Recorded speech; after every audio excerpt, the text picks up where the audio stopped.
സാമ്പത്തിക ബുദ്ധിമുട്ടുകളുണ്ടാകുമ്പോൾ ദൈവത്തോട് പ്രാർത്ഥിക്കാൻ പറ്റിയ മറ്റൊരു സങ്കീർത്തനമാണ് 65 സങ്കീർത്തനം. സമൃദ്ധി ചൊരിയുന്ന ദൈവം.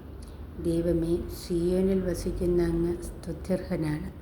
അങ്ങേക്കുള്ള നേർച്ചകൾ ഞങ്ങൾ നിറവേറ്റും. പ്രാർത്ഥന ശ്രവിക്കുന്നവനെ, മർത്യരെല്ലാം പാപഭാരവുമായി അങ്ങയുടെ സന്നിധിയിൽ വരുന്നു. അകൃത്യങ്ങൾക്ക് അടിമപ്പെടുമ്പോൾ അങ്ങ് ഞങ്ങളെ മോചിപ്പിക്കുന്നു.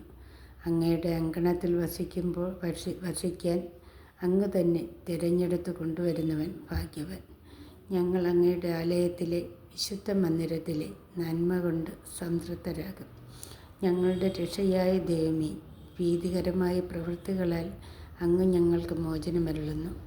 ഭൂമി മുഴുവൻ്റെയും വിദൂര സമുദ്രങ്ങളുടെയും പ്രത്യാശ അവിടുന്നാണ്. അവിടുന്ന് ശക്തി കൊണ്ട് അരമുറക്കി പർവ്വതങ്ങളെ ഉറപ്പിക്കുന്നു.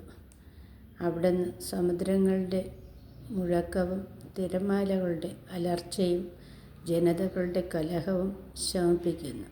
ഭൂമിയുടെ വിദൂരമായ അതിരുകളിൽ വസിക്കുന്നവരും അങ്ങയുടെ അത്ഭുത പ്രവൃത്തികൾ കണ്ട് ഭയപ്പെടുന്നു. ഉദയത്തിൻ്റെയും അസ്തമയത്തിൻ്റെയും ദിക്കുകൾ ആനന്ദം കൊണ്ട് ആർത്തു വിളിക്കാൻ അങ്ങിടയാക്കുന്നു. അവിടുന്ന് ഭൂമിയെ സന്ദർശിച്ച് അതിനെ നനയ്ക്കുന്നു. അങ്ങ് അതിനെ അത്യധികം ഫലപുഷ്ടമാക്കുന്നു. ദൈവത്തിൻ്റെ നദി നിറഞ്ഞൊഴുകുന്നു. അവിടുന്ന് ഭൂമിയെ ഒരുക്കി അവർക്ക് ധാന്യം നൽകുന്നു. അവിടുന്ന് അതിൻ്റെ ഉഴവുചാലുകളെ സമൃദ്ധമായി നനയ്ക്കുന്നു. കട്ട ഉടച്ചു നിരത്തുകയും മഴ വർഷിച്ച് അതിനെ കുതിർക്കുകയും ചെയ്യുന്നു. അവിടുന്ന് അതിൻ്റെ മുളകളെ അനുഗ്രഹിക്കുന്നു. സംവത്സരത്തെ അവിടുന്ന് സമൃദ്ധി കൊണ്ട് മകുടം ചാർത്തുന്നു. അങ്ങയുടെ രഥത്തിൻ്റെ ചാലുകൾ പുഷ്ടി പൊഴിക്കുന്നു. മരുപ്രദേശത്തെ പുൽപ്പറങ്ങൾ സമൃദ്ധി ചൊരിയുന്നു. കുന്നുകൾ സന്തോഷം അണിയുന്നു.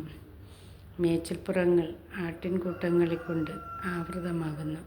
താഴ്വരകൾ ധാന്യം കൊണ്ട് മൂടിയിരിക്കുന്നു. സന്തോഷം കൊണ്ട് അവ ആർത്തുപാടുന്നു. ആമേൻ.